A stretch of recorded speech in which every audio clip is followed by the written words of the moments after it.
नमस्कार दोस्तों, इस वक्त की तमाम बेहद बड़ी खबरें आप लोगों के लिए लेकर के आए हैं, जहां पर दोस्तों एक एक करके चलेंगे।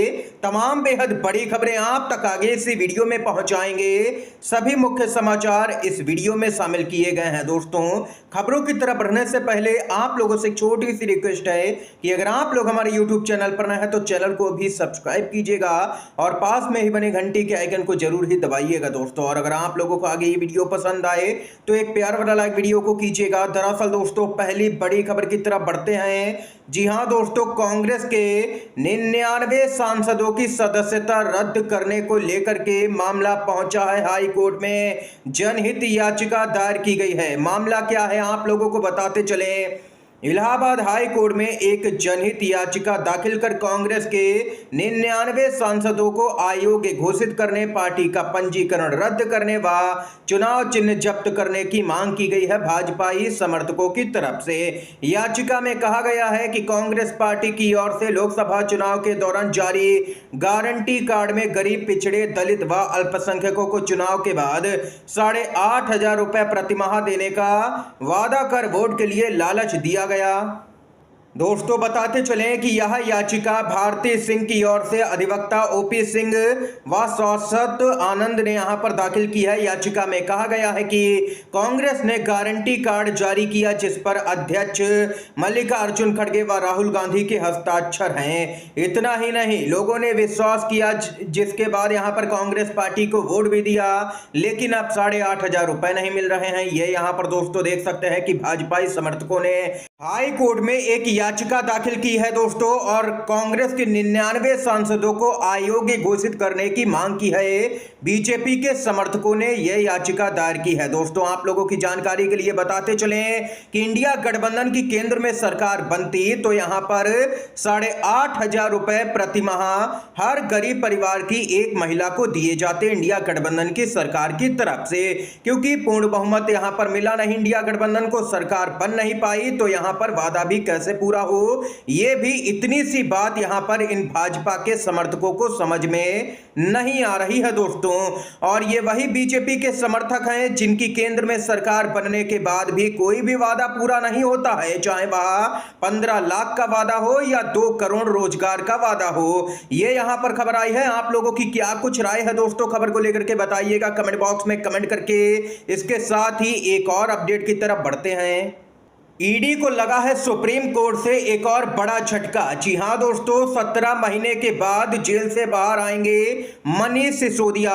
सुप्रीम कोर्ट ने मनीष सिसोदिया को दे दी है जमानत। ईडी और बीजेपी के लिए बड़ा झटका। जी हां दोस्तों, बताते चलें कि जमानत के मामले में हाई कोर्ट और ट्रायल कोर्ट सुरक्षित खेल रहे हैं। सजा के तौर पर जमानत से इनकार नहीं किया जा सकता है। अब समय आ गया है कि अदालतें समझें कि जमानत एक नियम है और जेल एक अपवाद है। ये यहां पर बड़ी टिप्पणी सुप्रीम कोर्ट ने दोस्तों की है मनीष सिसोदिया को जमानत देते हुए।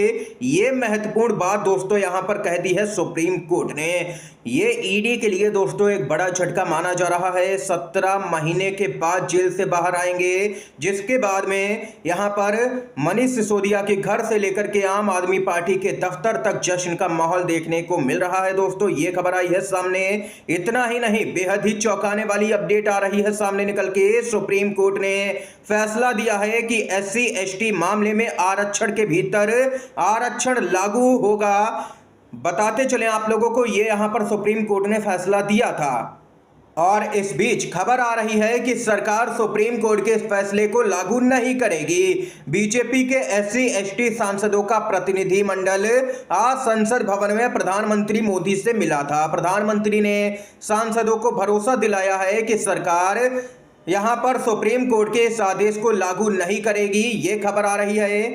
दोस्तों, बताते चलें कि लगातार सुप्रीम कोर्ट के फैसले का जमीनी स्तर पर विरोध हो रहा था और अब यहां पर सरकार भी बैकफुट पर नजर आ रही है आरक्षण के मामले में। यहां पर यह अपडेट आई है दोस्तों। इसके साथ ही एक चौंकाने वाली ब्रेकिंग न्यूज आ रही है। जी हां दोस्तों, बीजेपी राज्य में भ्रष्टाचार से लड़ाई करने वाली ईडी बनी है वसूली गैंग। दिल्ली में ईडी का असिस्टेंट डायरेक्टर संदीप यादव एक सोने के और चांदी के ज्वेलर्स की दुकान करने वाले से 20 लाख रुपए रिश्वत लेता हुआ यहां पर गिरफ्तार हुआ है। सीबीआई ने यह कार्रवाई की है।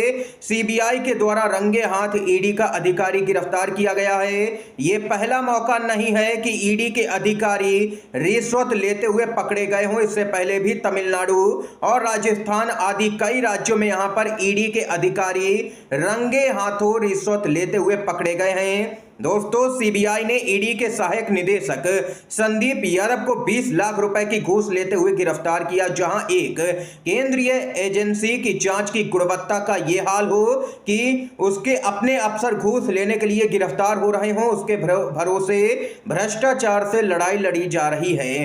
भारत में यही वो फर्जीवाड़ा है, भ्रष्टाचार जिसका किरदार बनता जा रहा है। दोस्तों, देख सकते हैं कि जिस केंद्रीय एजेंसी के ऊपर यहां पर जिम्मेदारी होती है कि भ्रष्टाचार को रोका जाए देश के अंदर, लेकिन वही केंद्रीय एजेंसी और उसके अधिकारी भ्रष्टाचार में पकड़े जा रहे हैं, वो भी रंगे हाथों सीबीआई के द्वारा। ये खबर आई है। दोस्तों, आप लोग भी अपनी महत्वपूर्ण राय जरूर ही बताइएगा खबर को लेकर के। इसके साथ ही एक और अपडेट की तरफ चलते हैं।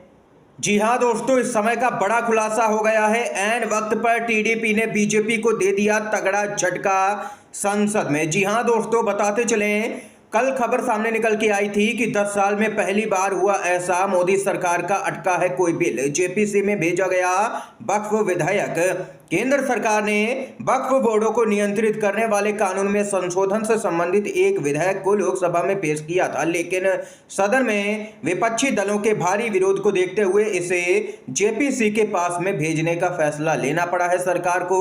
इतना ही नहीं, अब खुलासा हुआ है कि टीडीपी भी इस बिल के विरोध में थी, इसीलिए बीजेपी के पास में स्पष्ट बहुमत नहीं था बिल पास करवाने के लिए, इसीलिए मजबूरी में इस बिल को जेपीसी में भेजना पड़ा है। टीडीपी के दबाव के कारण केंद्र सरकार ने वक्फ बिल को पास नहीं करवा पाई। सरकार अब महाबली नहीं रही है, पूरी तरह से कमजोर है। टीडीपी के 16 एमपी के समर्थन से केंद्र सरकार चल रही है। तेलुगु देशम वक्फ के झमेले में पड़ना नहीं चाहती है, उसकी अपनी पॉलिटिक्स है। अभी ऐसा ही चलेगा। जेडीयू भी असहज नजर आ रही है इस मामले को लेकर के। ये यहां पर दोस्तों खबर आई है सामने, बड़ा खुलासा हुआ है कि ऐन वक्त पर टीडीपी ने जबरदस्त झटका दिया और सीधे तौर पर भाजपा से कह दिया कि इस बिल को यहां पर जेपीसी में भेजा जाए, हम खुले तौर पर समर्थन नहीं कर सकते हैं यहां पर।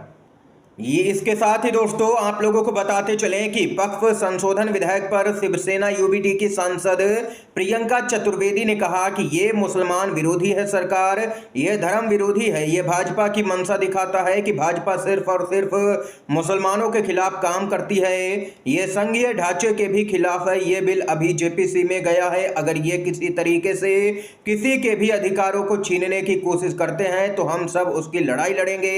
ये कहना है प्रियंका चतुर्वेदी का। दोस्तों, इस समय की तमाम बेहद बड़ी खबरें थी, मुख्य समाचार सामने निकल के आए दोस्तों, जो हमने आप तक पहुंचाए हैं। दोस्तों, वीडियो अगर आप लोगों को पसंद आया हो तो लाइक कीजिएगा, इन खबरों को शेयर कीजिएगा अपने सभी दोस्तों में। आप सभी का बहुत बहुत धन्यवाद। जय हिंद, जय भारत।